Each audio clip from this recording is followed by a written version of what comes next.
Hey everybody from Beantown to your town. This is the Beantown Beatdown. I'm Matthew Barris. Gabe Shamus back here at Beantown. That's right. Been gone for a while. Gabe got into a little fender bender, and me bender, thrown over a car door, more like it. Actually, arm recovered, but more about that. Back. Yep, and of course I got a cold. I'm still recovering from it. I'm like around 75% better now. And also, I've been clean and sober now for 2 months. Wow. Cheers to that. Cheers to that. Already opened my can, but... Yep. All right, let's get into some headlines. First and foremost, the upset heard around the world. Ronda Rousey got knocked out by Holmes. Wow. Holm, I mean, the first round, Ronda was coming in, charging, trying to, cut her off and stuff like that. And Holly was just, she just had good foot technique. She was just jab, jab, jab, cross. She one time, threw in a elbow right there, bloodied up her nose. And, of course, when Ronda goes back into her corner, her trainer is going, "Look, that was a beautiful job. You're doing a good job." And I'm like, what? What do you mean? She just lost the round. What the fuck? Yeah, so that was definitely a big one. I think fans were looking to this. I think I think it was it's like a huge thing. And then some people were such great fans. Like even people that I didn't know were fight fans. I realized later, like one of my friends when she posted on Facebook, like I realized she might not have been that much of a fight fan, but she was a huge Ronda fan. Yeah. So to think about that, it was a huge thing. And you know what? We'll talk more in the segment. Yeah, that's right. And also, by the second round, Ronda threw like a desperation hook and missed and just landed. She went down to one knee and, kept trying to fight. And then Holly just all of a sudden, bam, head kick to the neck. Ronda was out. And, and I said this going into the fight. I was like, Ronda had to show patience. And even Ronda said so herself going into the fight. She said, she has good footwork. She's good at distance, measuring distance. So I have to be a little more patient. And Ronda, she just didn't show any patience out there. She just tried to go in there and just try to destroy her. And also, she just went into striking mode when Holly tagged her. Ronda managed to get her on the ground, and try to go for an armbar, but Holly got out of that. And, Holly has good foot technique, and she's just a superior striker to Ronda. Ronda, she did knock out Betch Kohara, and she won one fight with a knee to the gut, but, Holly Holmes is a much better striker, 18-time world boxing champion, a kickboxing background. Okay. So, but the thing is, did you think the same thing going into the fight? No. That's the big question. Going into the fight, I thought Ronda was going to be in for a long night. I thought Holly was going to take her into the later rounds, but I thought Ronda would eventually come out with a win. So, you thought that she was, would be more enduring. She would endure more, and she would be more patient than she was. Yeah, but unfortunately that wasn't the case, and, and she lost. She wound up going to the hospital with a split lip.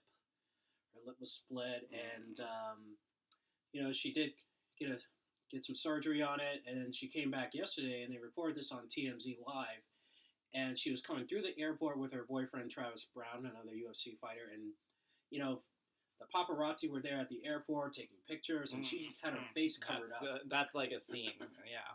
Yeah.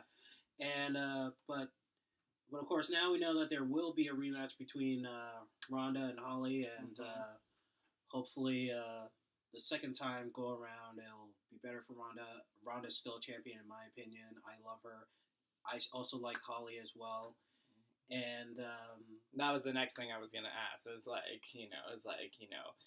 throughout a lot of our shows, you've seemed like you're definitely like the Ronda fan. So would you have, do you feel that? Do you feel it personally, like as a fan instead of as a fight? Like, man, when I saw the fight, I was shocked. I was shocked when it happened. Yeah. I thought she was just, because she had just had that Mike Tyson aura about her. Right. But now it's now the real challenge is for Ronda is going to be, can she bounce back from this? Personally, I think she can. Yeah. Yeah, she definitely knows what she's doing. She's definitely done it since she was very young, Exactly. You don't just fade out from that. Exactly. So we'll have to see where she goes, leading up to the rematch and stuff. Yeah. And also another news, this Saturday night we got another big fight, this time in the world of boxing, Miguel Cotto versus Canelo Alvarez, Mexico versus Puerto Rico, live at the Mandalay Bay in Las Vegas. And a couple things about this fight. First and foremost, Miguel Cotto has been stripped of his WBC title because he refused to pay the fee, which was $300,000. He refused to pay the fee, so the World Boxing Council, WBC, they stripped him of his title. So here's how it looks. Because Canelo Alvarez did pay the fee, if Canelo Alvarez wins this fight, he becomes the new vacant WBC champion. But if Cotto wins, he will still have his belt stripped of him. The belt will be vacant, and my guess is because the winner of this fight automatically has to fight Gennady Golovkin, who's the undisputed middleweight champion right now. I say the winner of this fight will go on to fight Golovkin, and they'll put the WBC belt on the line as well. Okay. I do think it gets very interesting when it's like, when it's like the tournament style, down to the ropes type of thing. When in sports you have the playoffs, and then it's not a tournament. They're not doing the tournament here. But like what you're saying is complete tournament style. It's tournament structure to figure out who's going against who next, and then who's going to get the belt. Yeah, personally, I think there should be I think anytime that a belt is vacated, there should be some sort of tournament. But of course, there's no tournament here. We'll have to wait and see how that plays out. But it does put a little damper on the fight. It puts a little hamper on the fight. Because this was a fight that I was really looking forward to, and but I'm still gonna order the fight. I'm still gonna order it. I'm still gonna watch it. I've actually invited a couple of people to come watch this fight with me, but we'll wait and see with that. And I'm not picking a winner in this fight because they're both good fighters. I will not pick a winner in this fight, but all I can say is that I have made this prediction: by the 8th round, somebody's gonna get knocked out because they both have good punching powers. So, gotcha. Yeah. By the 8th round, somebody's going down. Cool. All right. Any other news? Yeah. This was also on the new TMZ sports show on Fox Sports 1, and I saw this last night on the fight because this fight is being promoted by Golden Boy Promotions, which is representing Canelo Alvarez, and also Rock Nation, which is promoting Miguel Cotto. Oscar De La Hoya, of course, as we all know, he's in charge of Golden Boy Promotions. Rock Nation Sports, Jay-Z, and I heard that they Clash of the Titans or something. Oh yeah, Clash of the Rich Guys, and they have made a $25,000 bet, and the winner of this, they have to donate the money to whatever charity the winner selects. Oh, gotcha. So this is more of a charity thing than about like a real greedy thing, like, oh, yeah, I'm going to keep all the money and stuff. Right. Of course, it would be interesting if, it'd be more interesting if the charity wasn't involved, because, like, Jay-Z is, we all know Jay-Z, he's rich with Rock Nation and, Live Nation and all his things and music. Oscar De La Hoya, of course, rich promoter and from years of boxing and now a promoter too. So, but of course, it's for charity, and it's always good to give back. Yeah, exactly. It is good to give back. Yeah, I think that's a sort of double standard thing, or some type of it's like it would be more interesting to watch, I think, if it was just for themselves. But I'm glad that it's actually not, not a clash of the rich guys, as you said. Yeah, because if it was, and Jay-Z had won, that meant another great Christmas for Beyonce and Blue Ivy. Oh man, oh man, yeah, you can bet on that. Oh yes, but that fight is. But unfortunately, it's for charity. But it's still going to be a good fight going down November 21st, Saturday night at 10 o'clock live on pay-per-view. Do not miss this fight. Fantastic. And now it's time for Macho Doesn't Mean This. All right. So, like I said, I'm back from a complete bike injury. I was racing down, got doored. Bam, your whole life stops, really. Yeah, I was out for 4 days at least of work. Hard to tell. I do still have this scar on my leg now. Yeah. That was a gash across my whole bone. So anyway, unfortunately, the person that this happened to was not as nice as they could have been, and there's actually only one thing they offered, which is a ride to where I was going. But I should have been like, hey, need a ride to the hospital, because that's actually what eventually happened, is I got a ride to the hospital. We in times like this, you want to push harder and show that you haven't given up. But if you really haven't given up, that's not the best thing to do. It's not about pushing yourself. It is about pushing, it is about like bouncing back and, making your best out of life. But it's not about pushing yourself, not when you can't do certain things. So I had to realize what it was like to not be able to use this arm, and to realize what it was like to, after the adrenaline was wearing off, I was, in the hospital bed, and they had to move me. We're going to have to move me to radiology. Eventually I was like, they're going to have to move me, because I was like, can I get myself up, and can I get myself walking? Even that simple thing that's always been simple was no longer. So, it's in those moments you have to go with the thing that will give you enough opportunity, even if it's not the thing that will actually make you prove yourself. It's hard concept, but basically I had more opportunity to get to radiology faster if they did wheel me in the chair, and I had to be okay with that. Whereas I would not have had the opportunity and could not have gotten there as fast, perhaps, might have been the only thing. Or I might not have been able to walk at all and couldn't have gotten there. So it's a sobering thought, that it's like we want to think that we would always bounce back in the moment. But sometimes it's not about proving something to someone else.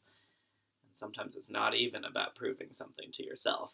Sometimes it's about making the best that you have out of life and going from there. Amen, brother. Amen. And, because, fighters have to go through this too. I mean, especially when it comes to injuries and stuff like that. I mean, injuries are a part of the sport. Yeah. I mean... Yeah, and probably more than... it's questionable whether more than football, but definitely more than other sports out there. Well, yeah, Floyd Mayweather, of course, he's broken his hands like God knows how many times. I mean, he's had to fight through a hand injury. I mean, I remember his first fight back against against Guerrero, he was just after the fight, he was all like, somebody please give me some ice, And yeah, I mean that's just it. We think a lot about the glory in fighting, and in sports. You think a lot about the glory, but but yeah, if you might expect, as a fan, you might expect something different from someone, but it doesn't mean they can deliver that. So sometimes you do see the actual reality, and you couldn't eventually he couldn't have kept going, that type of thing. Well, yeah, exactly. And sometimes you get injured even in training. And you get injured in training in mixed martial arts. You always hear about the guys who are grappling and then all of a sudden like pow they twist the knee and or like they pull their they pull their back out or they injure their shoulder and of course some just go on and fight because they're like, well, you're never really 100%, and there's Right. always an ache and a pain there. Right. But but also sometimes you gotta think about like your future. You really gotta think about like your ability your down the ability line. your ability down the line. Yeah. In team sports, it's a little more serious, especially if you're someone who's injury prone. Like right now, Victor Cruz, at this moment, who plays for the New York Giants, he's been injured for like the past maybe 3 seasons now, and right. he at first he thought he just came back from injury and stuff, and then it turns out that he has to have surgery, season-ending surgery, so he's going to be out for another season. Wow. Yeah, that's one of the things that as the fan you're like what the hell, But as someone who knows someone that has to go through that, you have to do what you have to do. So I mean, it's not to say that you shouldn't fight through some things. It's not to say that you shouldn't actually push yourself and go forward when you can. It's just I think it's a different thing when it's a reality like that, and so. That's why I'm doing this for Matcha doesn't mean that today is like Matcha doesn't mean that if you push yourself so much that you then might collapse and have more problems later. That's, yeah, I mean, yeah, and like, and even like right now, Derek Rose. I mean, right now he's for the past maybe 3 seasons now. I mean, he's been battling injury. Right now, he just twisted his ankle. And, guys are saying, like, oh, he's always getting hurt. He's just a mediocre player. I mean, Colin Cowherd has been on his ass. He's just been riding Derek and riding Derek and riding Derek. Not that I don't mind Colin Cowherd because, I love Colin Cowherd. I mean, I think he's funny. In fact, I'm missing his show right now. I mean, I got it on DVR. Thank God for DVR. Because, like, because his show is kind of like First Take when I watch ESPN First Take, which comes on, like, 2 hours before him. I've always said First Take is like it's almost a religious experience. It's like you got to be there in the moment and watch it, especially when Stephen A. Smith. I mean, if Stephen A. Smith was any more animated, he'd have his own cartoon show named after him. Same thing with Colin Cowherd. Colin Cowherd is it's almost a religious experience. You gotta watch it. And, Colin Cowherd, he's just been riding Derrick Rose, saying, oh, he's just good at selling, sneakers. Oh, he's going to get injured. And then later on, he's going to play again, and he'll lose in the playoffs. Because there's always an injury. There's always something going on with Derrick Rose. And, Derrick Rose has gotten some shit about what he said, like, well, I'm thinking about my future. I'm thinking about, like, my kids being able, my kids' future and stuff like that. And, because of all these injuries, I don't want to re-injure myself. And some guys are saying, well, he's being smart. And others, for the most part, are just saying, oh, you're making millions of dollars. What are you worried about your kid's future for? You're making all these millions of dollars for endorsements and playing. Shut up and play. Right. So, I mean, the thing about shut up and play is, I mean, I guess it makes sense in terms of, you think if you wanted them for this job, you think about that. And so, that's fine. But it's like, I feel like you got to walk the line more than that. Yes, you want them for this job, and yes, they want themselves to be able to do this job, and they'll, keep fighting for that. But yeah, sometimes you do have to think a little bit more about your ability in the future and how that's going to work out. I don't know. I'm not saying there's an easy answer on that, but Yeah, and even Charles Barkley on NBA TNT, he was on them about it too. He was like, well, listen, I walk around. So what? I walk around with a limp, but I have a chef in my mansion, you know. And Shaq was like, yeah, I walk around with a limp too, but I got a pool in my house. hmm, hmm. Now, of course, yours is different because you're not an athlete.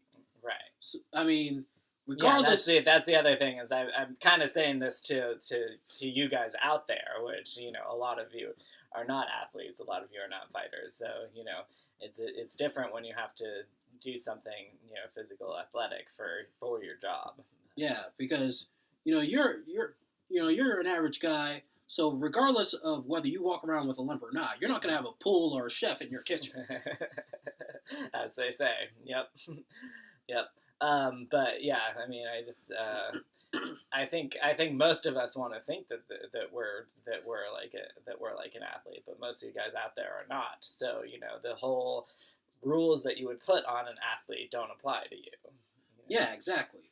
I mean, if you get a cold or you get sick, I mean, you can maybe take like a week off, but after that week, yeah, get back in there. Mm-hmm. Right. But if you've gone through what my man over here has gone through, then hey, sit out as long as you want.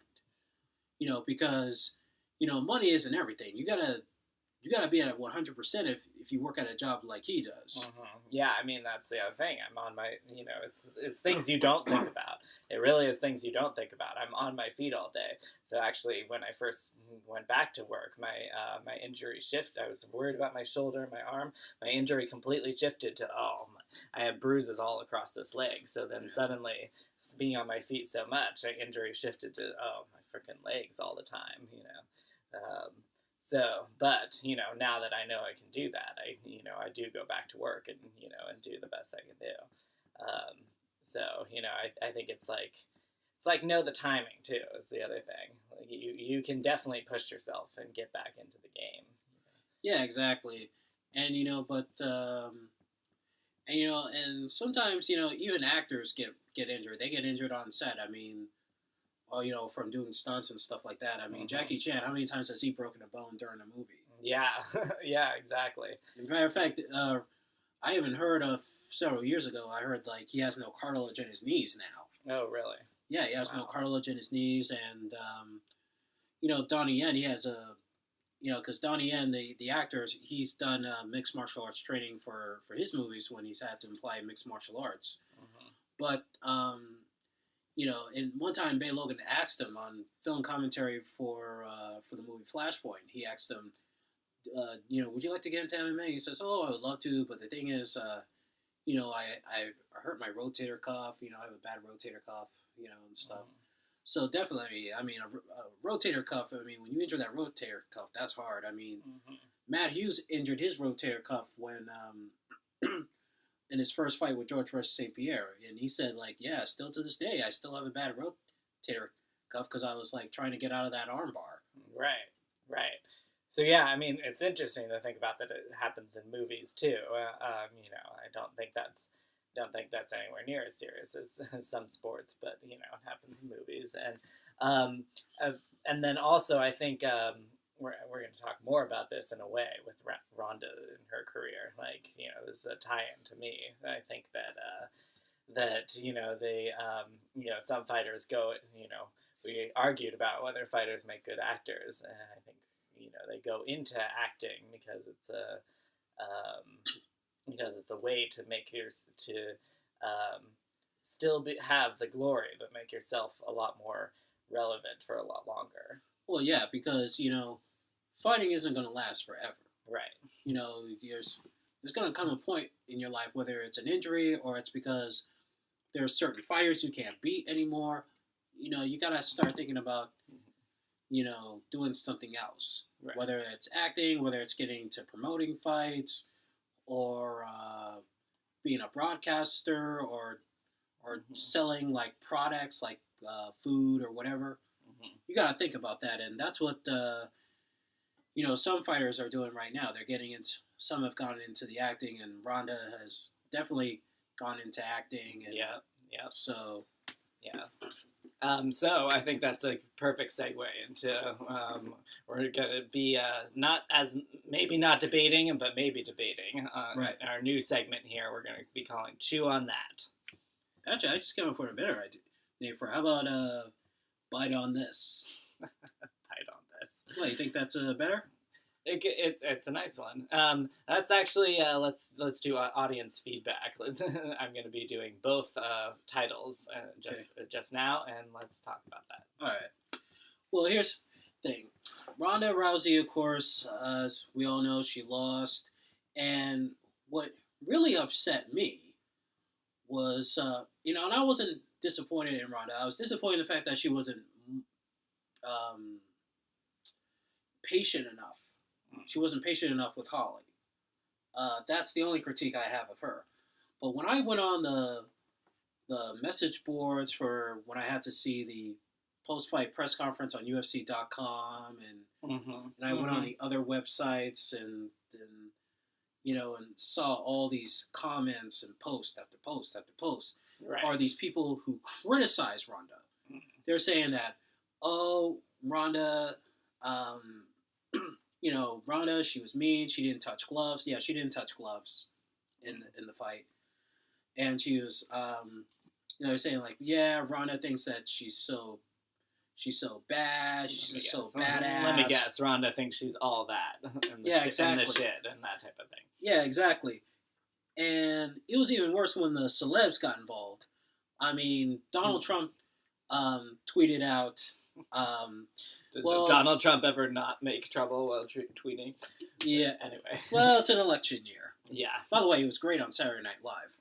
Yeah, that was something. Yeah, he tweeted out, well, she got what she deserved. She's not a nice person. But, of course, he only said that because Ronda said that she's going to be voting for Bernie Sanders. Oh, okay. Yeah. Gotcha. Yeah. So, of course, it's a political snipe rather than a fight fan thing to say. Let's see what else. Lady Gaga, she posted a picture on Twitter showing Holly Holly punching Ronda in the face, and she tweeted out, "This is what happens when you don't touch gloves."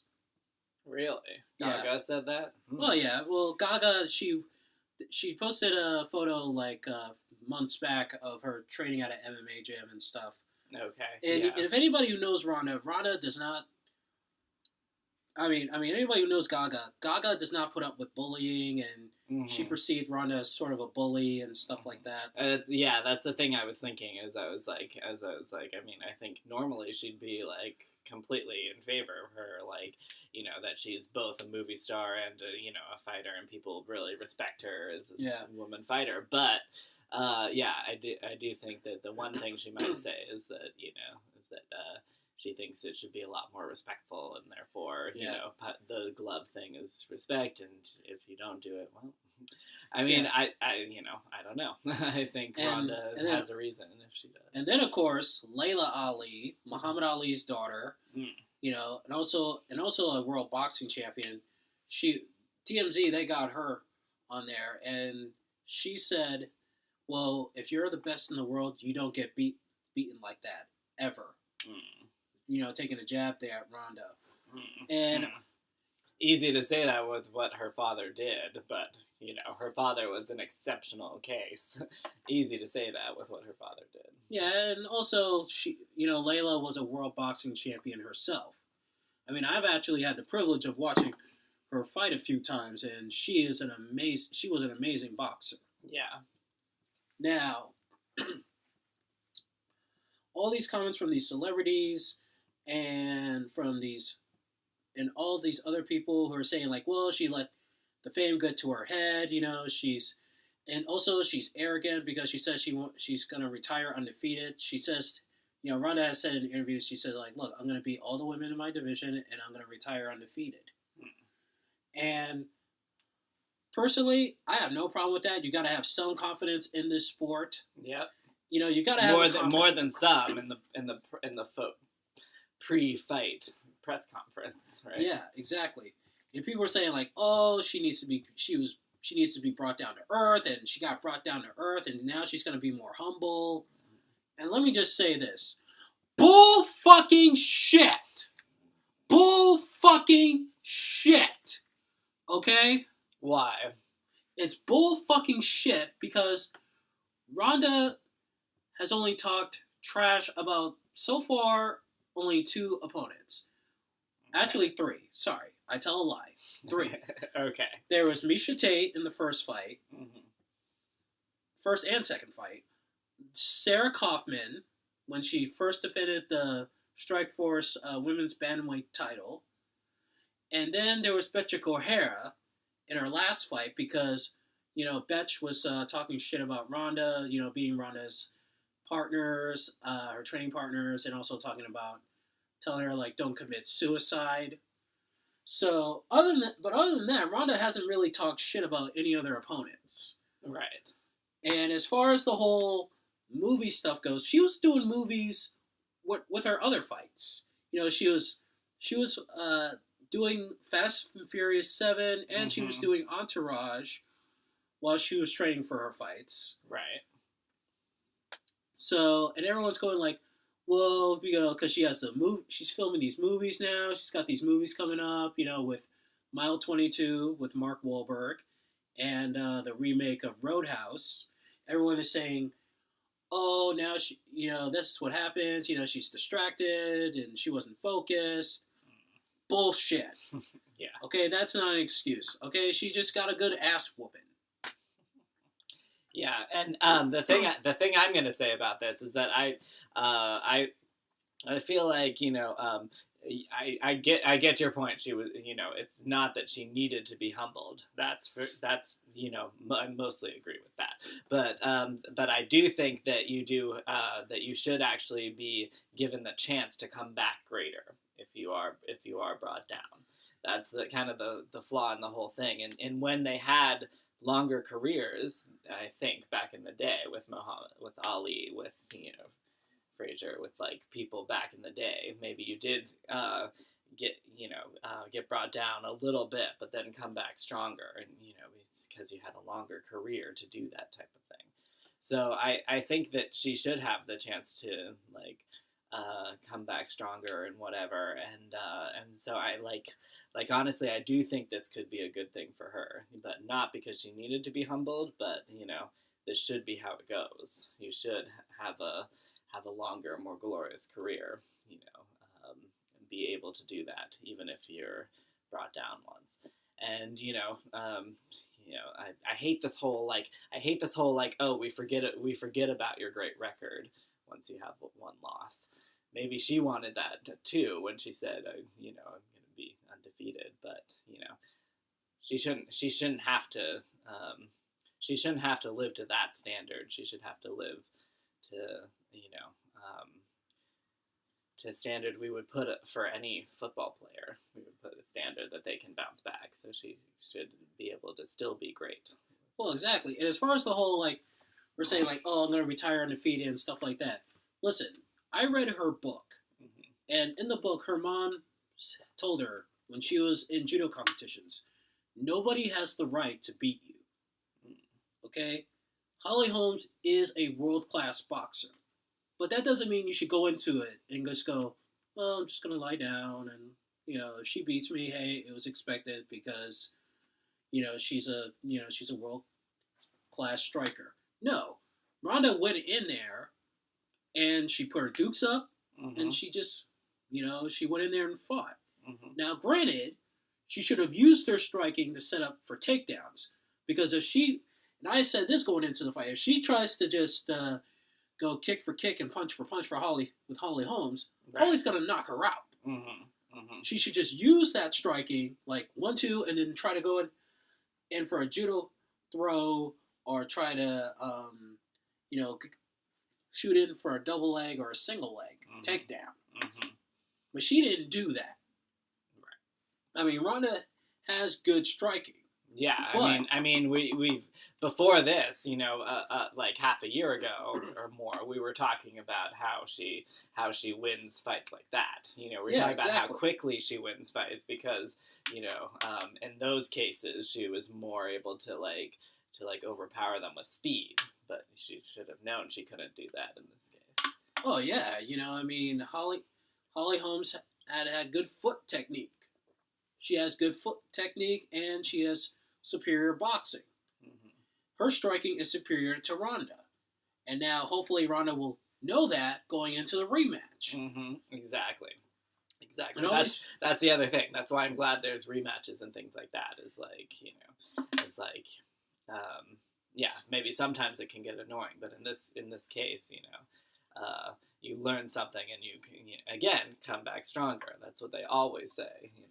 yeah, exactly. And the other thing is, if it wasn't for Ronda Rousey, we wouldn't be talking much about the UFC. Ronda has had Mm-hmm. more mainstream exposure Oh yeah. than any other UFC fighter, male or female, in that organization. Exactly, Okay? exactly. Not, I mean that she was on the Fast and the Furious. That she was on these movies, and then magazines, and magazines. she's even on the cover of Ring Magazine, which is a boxing magazine owned by Oscar De La Hoya and Golden Boy Promotions. Mm-hmm. No MMA fighter, male or female, has ever been on the cover of Ring Magazine. I mean, not Yeah. Chuck Liddell, not Anderson Silva, Mm-hmm. not George Ross St. Pierre, not nobody. Right. A female is on cover of that. Right, exactly. And then in the general population, she was on the View, of all things, and she was on a lot of those morning Hollywood shows and exactly. No other MMA fighter is on those shows. Yeah, exactly. If you tell them, even someone like John Jones, a nice, good-looking young man, very talented fighter, he gets a little mainstream exposure, right. but not as much. Exactly. Okay, exactly. Ronda gets all those. She gets the movies, the talk shows, the magazine cover. She gets all that. Anybody else, it's a no, because outside the world of fighting, period. Right. Nobody really gives a damn about these other fighters. Right. But with Ronda, it's like the whole world stops. Exactly. So I mean, the fact that we both have something to say about her is is big. We both represent different segments of the population here. And so the thing is I like her resolve and her ability to bounce back. What she said on The View actually was one of the stories of her mom was that she broke her toe or something. Yeah, she broke her big toe and still young, 9 years old. You break your big toe and whatever. What does a normal mother say? Well, let me comfort you through that. This mother said you're gonna have to keep going with that foot because that's how it works in the world, and come back to me when you've broken your whole foot. Yeah, exactly. And it's hard, but you gotta fight through that. Yeah. And and that's the other thing. Ronda is mentally strong. So all this stuff about she wasn't mentally prepared bullshit. Mm-hmm. She is mentally strong. Dana White said so himself. She is the most mentally tough fighter he has ever known. Mm-hmm. Okay? Mm-hmm. So I don't want to hear all this bullshit about Ronda wasn't concentrating or, Ronda is distracted. And let me tell you, bullshit. Right. Okay? I'm still a fan of Ronda Rousey. I'm going to buy that Ring magazine cover. I've been meaning to buy that. And then as my friend said on Facebook, we still love you, Ronda. Yeah. Exactly. I'm gonna go see the movies. I'm gonna go see the remake of Roadhouse. Mm-hmm. I am gonna go see Mile 22. House, no Roadhouse. Yes, but I am gonna say this: this fight I mean, this rematch with Holly. Right. This will be a do or die. Not that it's fair, but it's the way it is. It's just the way it is. Right. Right. This is do or die. Right. Because there's only 2 weight divisions, female weight divisions in the UFC. There's the bantamweight and then there's strawweight. Ronda can't go down to strawweight. And there's no... So, Ronda is stuck. So, if she loses this rematch, she'll have to wait until Holly loses the title to someone else. And Ronda will have to win some more fights to get herself back in that picture. So, this looks like a do or die situation Ronda is going to be going in. Right. Because if she loses this rematch, it's going to be a long road ahead for Ronda. It'll be a long time before she gets another title shot. So, yeah, that's, unfortunate but true. But maybe, she learned some of the things we've been talking about. That's that is how you do better, Yeah, and here's what she has to do when to make him for the improvements. One, in the fight, she didn't use her head movement. She didn't move her head as much. That's how she kept getting caught with some shots. She has to, if she is going to strike with Holly, strike to set up for a takedown, she has to use the old Mike Tyson peekaboo style, where you get your fist up like that. Yeah. Saying you move. As soon as she moves a jab or something, like, bam, bam. She's got to go right to the body, go to the body, and another one to the head. Or in this case, right? Because if I'm coming towards there, you go down. Yeah, she can duck, bam. Oh, see, yeah, and I wasn't ready because I was trying to get my arm that way. Yeah, yeah, she can go down, bam, go to the body, and go for a single leg. Go for the leg. Yeah, go for the single leg. Right. And another thing she needs to do. She needs to throw leg kicks. She needs to throw in those outside leg kicks. Just bam, yeah, bam. Yep. And another thing is the old technique: 1-2 leg kick, or leg kick 1-2, and then go for a takedown. Right. And that's what she needs to do. But the other thing is, she has to be patient. Okay, she can't just try to You're saying rush this also because Holly's such a boxer, right? Like old-fashioned stance like boxer. Yeah, and Holly likes to use side kicks and front kicks to keep the distance. Right. So Ronda is going to have to be patient, and as she's being patient, throw leg kicks. Right. Take away some of that leg kick power from Holly. So that's what she needs to do to improve and to win this fight. Don't try to go toe-to-toe with her with kickboxing and boxing, because Holly is on a different level. She's on a different level than Kat Zingano and Betcha Correa. She's an 18-time world boxing champion and a superior kickboxer. Right. Ronda will get knocked out again. Ronda has to use head and you please use the head movement. Okay? Use that head movement. Go to the body, go to the head. And if you get a chance to get her up against the cage, cut off the corners, cut her off, take her down, and when you get her down on the ground, you can do ground and pound, your elbows, hammer fists, straight punches to the face, or do the old-fashioned armbar, which is her signature. Right. So that's what she needs to do in the rematch going into this fight, because otherwise, it'll be a long road before she ever gets back. Right.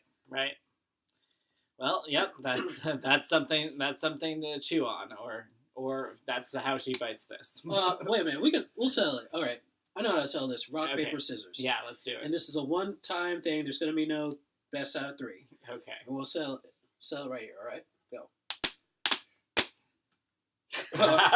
Or the tie, though. Okay. All right, we'll do this. All right. 1, 2, 3. All right. Why do you keep doing that? Okay.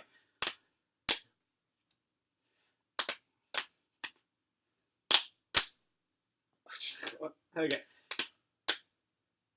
Oh! So it's 2 on this. 2 on this. it. All right, awesome. Awesome way to end out that. Yeah, awesome way to end it out. So go on youtube.com/Bloody Knuckles TV. Yep. And also check us out on our Facebook page as well. And pretty soon I'm going to be writing my own blog on there as well. So awesome. Check it out. Stay tuned for all of that. And we're back. We're back, and we're ready to do this. Let's do a high five. That's right. So from Beantown to your town. This is the Beantown Beatdown. I'm Matthew Burris. Gabe Thomas. Vios con Dios.